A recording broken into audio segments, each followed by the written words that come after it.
Ата-аналардың үнемі айтатын кейбір үйренішті сөздері баланың болашағына ерекше әсер етеді.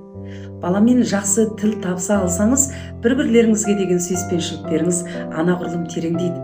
Егер баламен орында тіл табыса алмасаңыз, баланың көңілі барған сайын суынатын болады.